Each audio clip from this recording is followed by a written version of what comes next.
should we conclude, or should we keep going? No, I think we're done. Unless there's...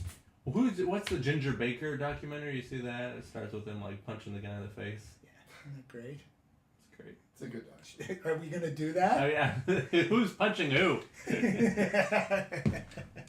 You know, and the way I characterize it is, you know, as being just like some dork musician in my room growing up. I imagine that all of us musicians are exactly alike. Mm-hmm. You know, we have the same skill set, and we have the same, and it's a narrow, small percentage of the larger population. And what I've come to discover, everyone approaches it from somewhere completely different. And it's difficult because everybody actually, it's probably that all of us, the whole population, are musicians somewhere. Just maybe 80% of the population of the world never thought of picking up an instrument. Mm-hmm. I mean, we're that varied. And, you know, your story is just, yeah. I mean, I know I'm good at some things and not good at others. So I was one of the ghostwriters on a documentary about Babe Ruth, that big HBO documentary a couple of years ago, and several years ago. And they farmed out to me, luckily, all the clips of him in silent films. And that, I just started writing Little Rascals music for that. You know, it was just like, oh, a dream come true. You know, it's kind of like, oh, yes. And so, and whenever that was, it was kind of like, I got to do this. I've got to continue this at some point. And as I said, a lot of the steam came out of it when the Bohunks came out and did it, because I really like doing things. The first one time, or being the first one to do it? Being the first one. Right, yeah. You know. So but anywho, we're in the kitchen today celebrating the 25th day of January, is that correct? Yes. It's close. When my health insurance benefits go into effect today. Good for you, John. And we're here with Make an appointment. Wade Ripka, That's me. who needs no further introduction, but I'll give you one anyway, which isn't really an introduction. On February 8th at Barbès, Wade is leading an ensemble at 8 o'clock. 8 o'clock. So we're sorting you out. If this is as long as you made it in this video, those of you who are interested, 8 o'clock, not 10 o'clock. 10 o'clock, my XYLOPHOLKS project will play. Then so this is, that's one of the things that sparked my interest in saying, oh, what in the world, how did Wade get into the music that's going to happen that night? And then also, what are the other things you've been into, which are pretty interesting and varied, and I'm excited to talk to you. Okay, I'll do my best. This is so they can clap along at home. This is how you do it. So, on the 8th, it's the music of Leroy Shield, composer of the shorts for the Little Rascals music and Oliver and Hardy. Of the Hal Roach Studios, yes. And how do you, what in the world possessed you to, have you transcribed this music, arranged it, what did you do? You just took it? For February 8th, really 99% of it is what he did. Transcribed. Yes. So you're kind of a sick person. Exactly. When did you get the bug for transcribing? It's a big question. Long time ago, college. Long time ago, I mean, probably even before that, but in college I was hired by a guy to do these mock-ups of whole albums that they didn't want to pay the royalties for the actual performances on. So I would do something as you know, as eclectic as like the latest Rod Stewart album, and famously I did the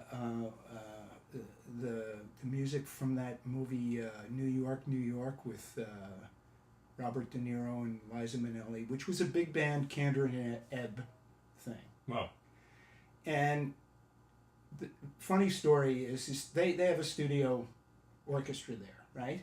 And at some point deep in this score, there's a section with 4 cellos, like maybe 4 measures. And I came in with my homework and I said, in bar 3, I cannot hear what cello 3 is doing. And the guy I was working for said, well, if you can't hear it, no one can. Right.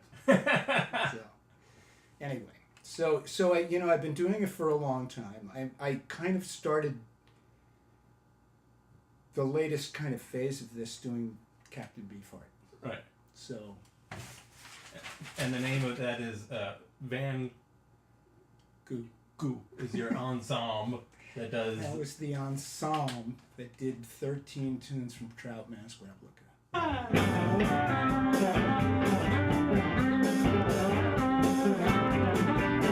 smile is stuck. I cannot go back to your fatherland.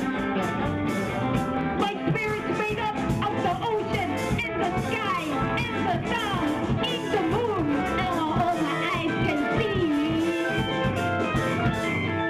So, and that was pretty difficult. Actually, it wasn't difficult to transcribe. It was difficult to impart to the players because if you know anything about the music, nobody's playing in the same key, nobody's playing in the same tempo, Right. or often they're not. I mean, there's a lot of juxtaposition. So, you know, learning, you know, telling the drummer to learn how to play 5 and even 5 against our 4, Right. and doing that stuff, that was the hard part. There's a thing I'll put a link to. Is it Earworm? Do you know the recent? It's a YouTube channel. You know they explain these albums, and this is like explaining that record. Oh, okay. 10 minutes. It's Okay. very. I Yeah. made my Yeah. college kids watch it, and it shed a lot of light on that album and what you're talking about. Otherwise, you could talk about that all day. People have no idea without hearing it what you're doing. Although, so you did like a note. These are, what do you call them, mock-ups, or a note-for-note recreation. No. I mean, this band actually was a bunch of very, very enthusiastic amateurs. Right. So I had to figure out how to impart this to You them. tried to. The only person was Tahoma who could read. Oh. Who was the drummer. Doma, Hauptmann. congratulations. Then I winked. I don't know if you saw that. I didn't know I could wink with my left eye like that. Holy moly! So yeah, we're skating around the details here. You went to college where? Brooklyn. Brooklyn, over on. The place right down the block. You're like a distinguished alumnus. Did you graduate? Yeah. You studied composition? Mm-hmm. Wow. And you just had You can't tell, can you? Well, how long? I'm going to jump here to the present project of Little Rascals. When people say Little Rascals, they think a lot of different things, I think. So this is the 20s and 30s, Hal Roach, Little Rascals, Our Gang, whatever. Right. And you got the original recordings, or? No, this is one of the first things that I am not the first to do. Oh. Copycat. Yes, this is actually the first thing, and part of, for that reason, I mean, I really haven't kind of pursued it but there's a Dutch band called the Bohunks that released a lot of this stuff.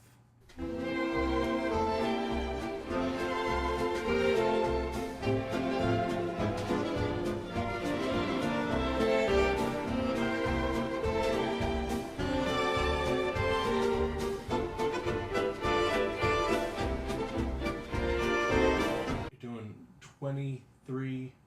How many? Keys, 23 keys. Yeah. Which is and they're gonna sound polished as ever. Well, you know that band. Yeah, but they're great players. But you've heard my group. We don't rehearse. It sounds like a train wreck. No, you guys sound great. Literally, I love that band. I love that band. I'll say that on TV. It's a train wreck. The train wreck band. Is that taken? I'm sure it is. We met in my kitchen. This kitchen? No, the last different kitchen. It's a different kitchen. You brought me some Thai elephant music. You gave me something, which was like a solo xylophone piece. I did? Oh, yes, maybe I gave, but that wasn't that day. Okay. That day I brought probably a Thai orchestra thing and saying, what do you think about this? Because I took, on a whim, I just said, I've done Beefheart. I've done really extraordinarily difficult puzzle music, and how can I top that? Right. So one night, I knew about the Thai Elephant Orchestra. I don't know. Do you know? Does your audience know about the Thai Elephant They're going to Orchestra? have their minds blown. This is one that's going to splice to these elephants. They're going to love it for like 4 seconds so I don't get sued by ABC. Then nobody can watch it. But anyway, please and shed some light.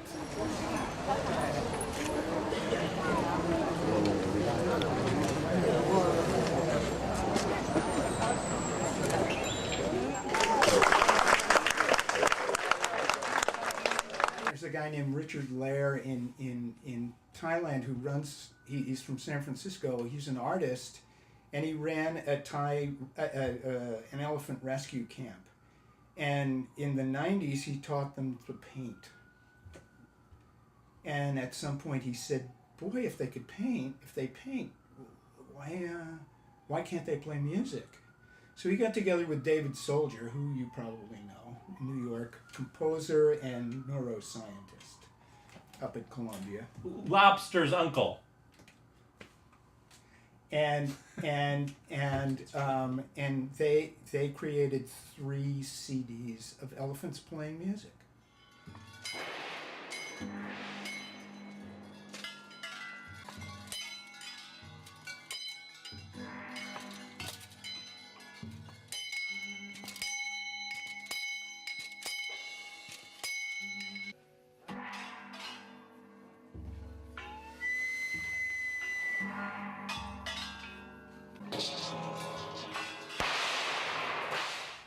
And I emailed him kind of right away, and I said, "David, if you would you be willing to help me out if I actually transcribe this elephant music for humans to play?" And he said, "Oh yeah, of course." And we got together and I started transcribing some of this stuff, some of which is on YouTube. There's a rendition that he orchestrated and I kind of helped with that's on YouTube.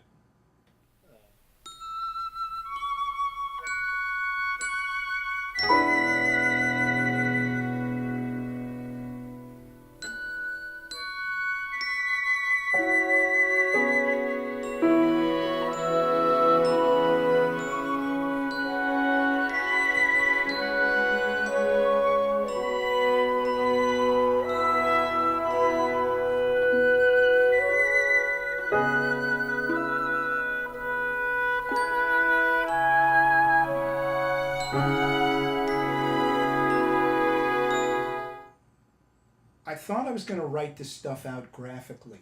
Mm-hmm. But then I realized I was listening to it and I said, this is music. I'm just going to write it out as music.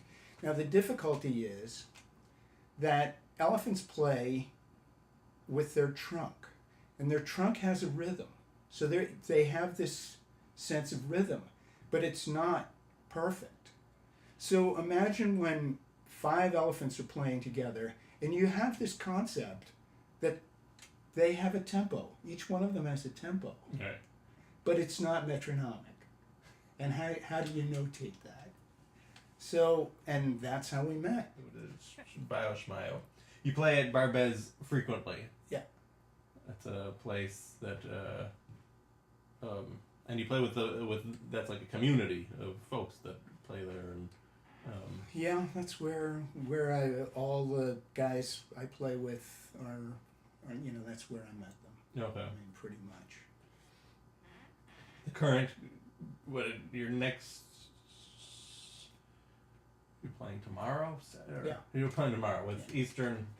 The Eastern Blockheads. The Eastern Blockheads. What do the Eastern Blockheads do? The Eastern Blockheads play Soviet pop from the 1960s. And this came about really because I found an album years ago. Would put it on, make up my own words, walk around doing my chores, listening to this stuff that was really a pop rock album from, I think, 1971, Soviet Union. And it was mostly in Russian, so I had no idea what it was. Yeah. You remember Dusty Walker, that house? Quince and Patty and all those people lived Okay. in? Okay. They'd have a solstice party in which they'd invite everybody to come and do something they'd never done before. You know, like musicians would put on puppet shows, do something that you really didn't do normally. And last second, I said, I'm going to get a band together and do this old Soviet pop. And so I think I wrote out 3 tunes, got a bunch of people just to play it that night. And the audience loved it, but the band came up to me and said, can we do this again? And that's really how that started. Wow. It's just, and it's been going on for quite a while, and every once in a while I think, okay, I'm going to pack that little thing in, but we have so much fun. Too much fun. So it's kind of like I can't get rid of this band. Fun will mess you up, man. Look at me. Look at my life. You're having too much fun.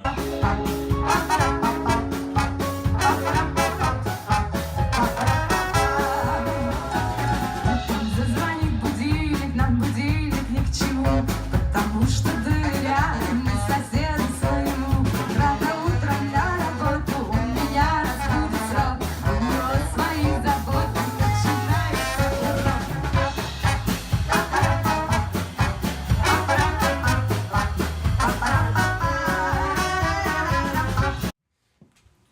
Wade, did you ever finish New York Times crossword puzzle?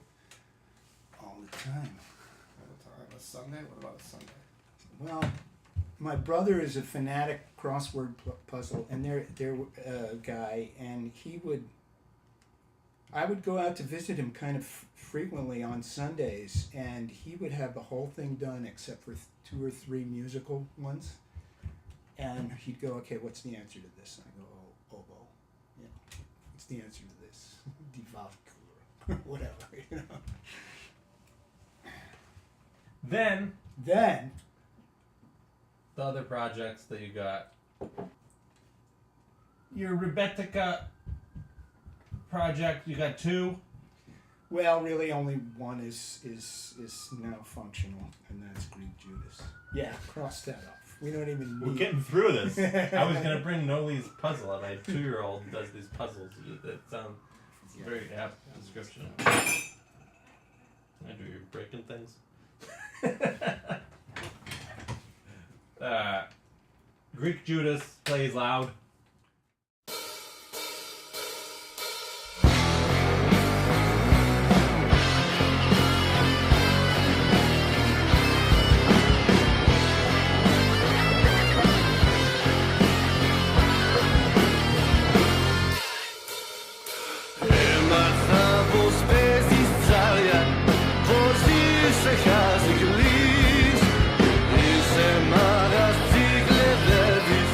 Nicто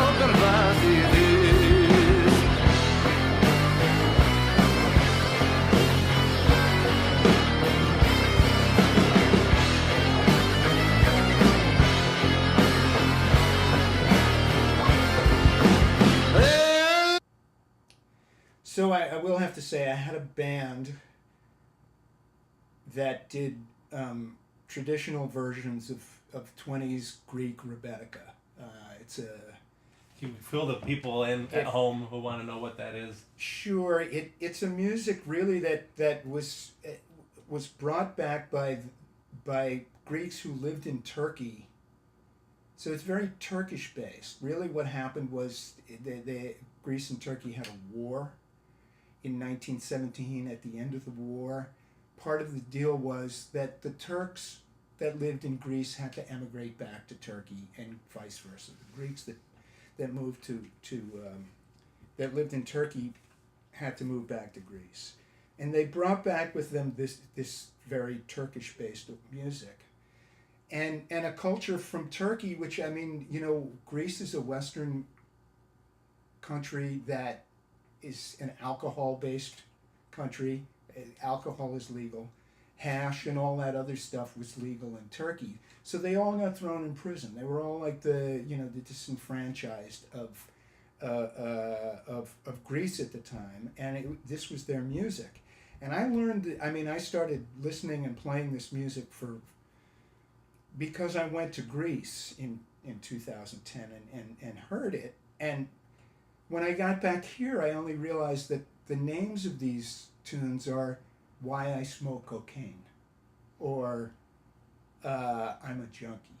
Mm-hmm. And so these honeys smuggled some hash into prison for me, that kind of stuff. These are the lyrics, and of course it's Greek to me. I was interested in the music for various reasons. So I started a trio of 2 guitars and a singer, and we played Barbès for several years.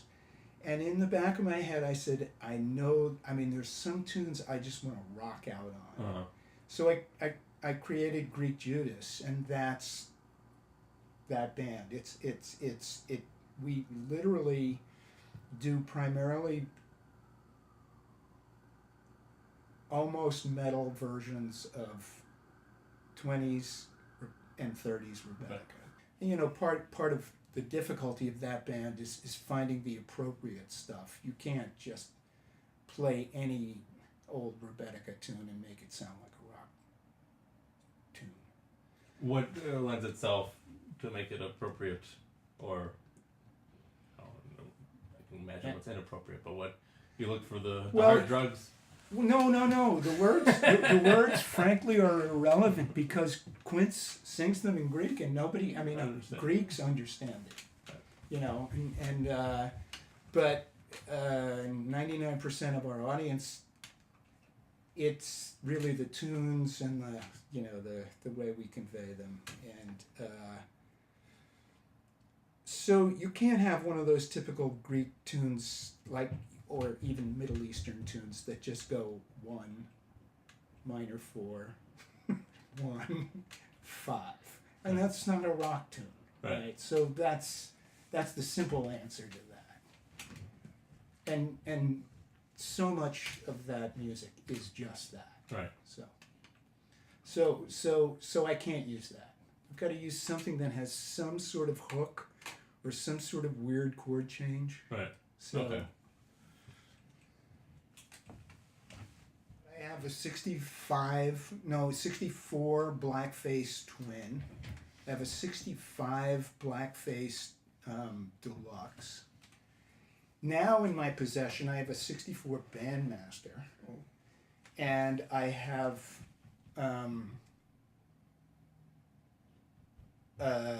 blackface Champ. My favorite amp on the planet is a Gibson BR9 from 1953. So you have? Yeah. Okay, it'd be weird if you didn't have it and you're like... And yeah, right. So yeah, and yeah, you've pretty much covered my whole life. No, these are your groups that play. You make no sense filling in the space. What happened? You guys rehearse? You guys don't rehearse. Who? Any of it. We try to rehearse Greek Judas. I'm saying there's a lot of time that you have to ride the trains. What are you doing? You're helping your brother with the crossword, or hanging out in kitchens. once every few years. Woofy, having a close or dense texture. Put that. Well, I'm gonna learn that on iMovie how to have it called. I won't be able to go. I think you need Adobe Premiere or something to Final Cut Pro. pop sound. But Yeah. we'll have like a Wikipedia on the thing. Yeah. You know. So here's my basic question: why don't you just write the guys and say, "Hey, bohunks, can I have your charts?" That would defeat the whole purpose of waking up. You don't get a response if you ask for the charts. They are all furious about it. I mean, About what you're doing now. About You people mean just asking oh. for the charts. They're not going to hand out the charts. I should stop giving away music. For all those people, there's hundreds of people. I get hundreds of emails a day asking for this old xylophone transcription. Do your own transcription. That's it. That's it. Are you going to keep that in? Because same deal with the beefheart stuff. People ask you? People I use- don't know when. I couldn't give this stuff away. I couldn't pay people to take it. But you probably actually, they ask you? People ask me to, have asked me for the beefheart transcription. It's like, Do your own. What kind of people reach out to you? That's the annoying thing is, I think if someone sincerely came to you and said, "Hey, I have a group, we want to do this XYZ," like, or they even met you or whatever, it'd be different. It's the people who hear the music and say, "Oh, all I need is some charts and I can do what they're doing." That's well, the interesting thing is, I said earlier about the beefheart thing is that I really never. The only thing I wrote down in quasi real notation was the drums, because the other people in the band couldn't read. right. And there was one the other guitar player in the band who didn't even read tab or those funny, diagrams. Right. He had, so it was just kind of like. And you got the singer from the downstairs. What was This is great. and So she's still she tolerated it. she loved it. In fact, she would say, her own approach to the whole thing was she would listen to this stuff so much that she would say, "Guys, you were 3 seconds late Oh, I like on the entire song. So what's your autism?" That's the way I put it. It's like she would say, "Guys, you were." She didn't have a timer or anything. You see, you're 3 seconds late on the whole tune. So she had it like down, but I knew exactly who would sing just like Beefheart in this band. But I also knew if I got him in the band would break up in 2 weeks. right. Just personality-wise, the guy's crazy. So I just kind of did an end around and said, "Do you sing?" "No." Perfect. Yeah. This is maybe the commonality. I'm trying to figure out why I'm so happy all the time. Do you feel an obligation or some sense of interest in doing things that nobody else will do if you don't do them? Is there something there or no? No, nothing like that. No, there's so much music out there. Right. And somebody's. I met a guy who's into 1960s jazz sitar, and he goes, "There's 3 albums out there," and I just said, "Do it. Don't just sit in your room and because how quirky is that?" Right. It's just like, do it. Bring it out, whatever. So,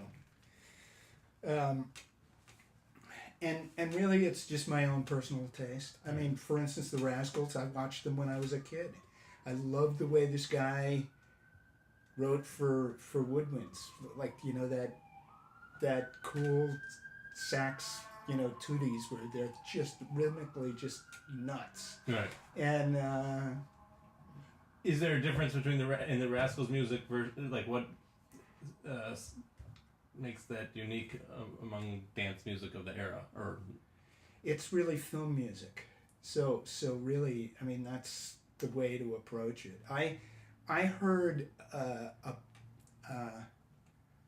mariachi band recording from the same era that had that same feel, that had that same vibe, probably the same orchestration. And I thought, oh, this is what I'll do instead of the Little Rascals, because the Rascals had been done. And I researched it to death. I called our Hooli. They were all over it. They were trying to find me stuff from this same orchestra. There's two of them. So it was like, I can't do it. I mean, there's, and people search for years for this Dead stuff. horse. Yeah, it's kind of like, no, I don't want a tuba. And I mean, I don't want the later stuff that's, even the mid 30s, it changes. And this really kind of early orchestration of this mariachi with this whiny two violins, it's just awesome. So how'd you get into this niche that the XYLOPHOLKS do? Well, I was gonna do a Beefheart project, but you already did that. So no. So you just flipped a coin, or just put your finger down in the musical encyclopedia? You kind of could. That's kind of how that's kind of what it looks like. No, for me it was that I started with the xylophone and then went backwards as an instrument. It only kind of did that. There's some people who've done other things with the xylophone, but really it was like a mainstay in that period. Uh-huh. And then I got more serious about reaching into the historical logs and seeing who did what when. And there's really just a handful of people who did great things. A lot of people played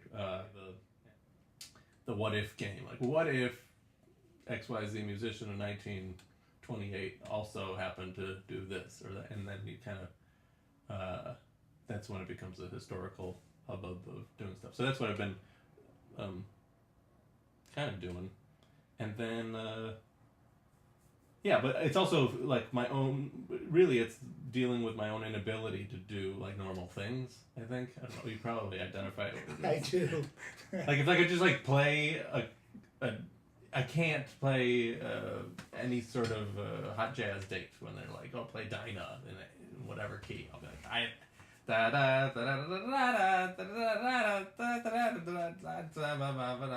wouldn't. I guess that that was Dinah kind of, but that's about it for me. Whereas, and I don't love that when people know 5,000 tunes and play them kind of okay. I'd rather hone in on some unknown thing that happened once in a session in 1919 and see how that goes. So we are a lot alike in that sense. Yeah. 'Cause I hear the whole thing. I hear the idea. And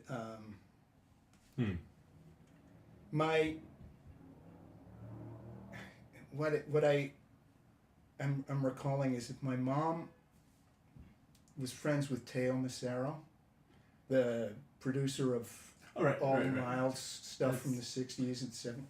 His name was on the radio this morning. Yeah, anyway. And when my mom realized I was going to be a musician at probably when I was 10, she went to him and said, what do I tell him?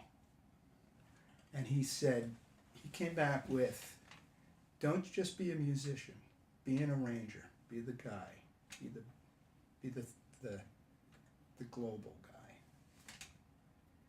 And I've of course forgotten that. Your mom came home and was like, hey, wait, listen to this. And she like took out the thing. What was your mom musical? It must have no. I come from a totally. It was like on a napkin. Like yeah. Teo said this. And really, I have to realize or think that in fact that stuck with me. Mm-hmm. You know, don't just be a musician. So yeah, and you know, I just find it fascinating. We all approach it from some different angle, and yet somehow we're all musicians. Right. And you know, as opposed to my original thought, which we're all exactly the same. So don't come on February 8th. Barbès, 376 9th Street. Stay away. Brooklyn, because New other York. people probably want to hear it more than you. Yeah. And there won't be space for you. Unless you really want to, then you have to fight your way in. and prove yourself worthy of hearing the music of the Little Rascals, Leroy Shield. And the XYLOPHOLKS, featuring John Singer on xylophone. Nobody knows that skunky. And a cameo with us. All right. Well, thank you to WadeRipka.com. Look at that. What a plug. This is big for you on the internet. Right? I'm going to get... Do tweets? Traffic. You're going to get at Gonna get some traffic. hashtagged. I don't know what they do.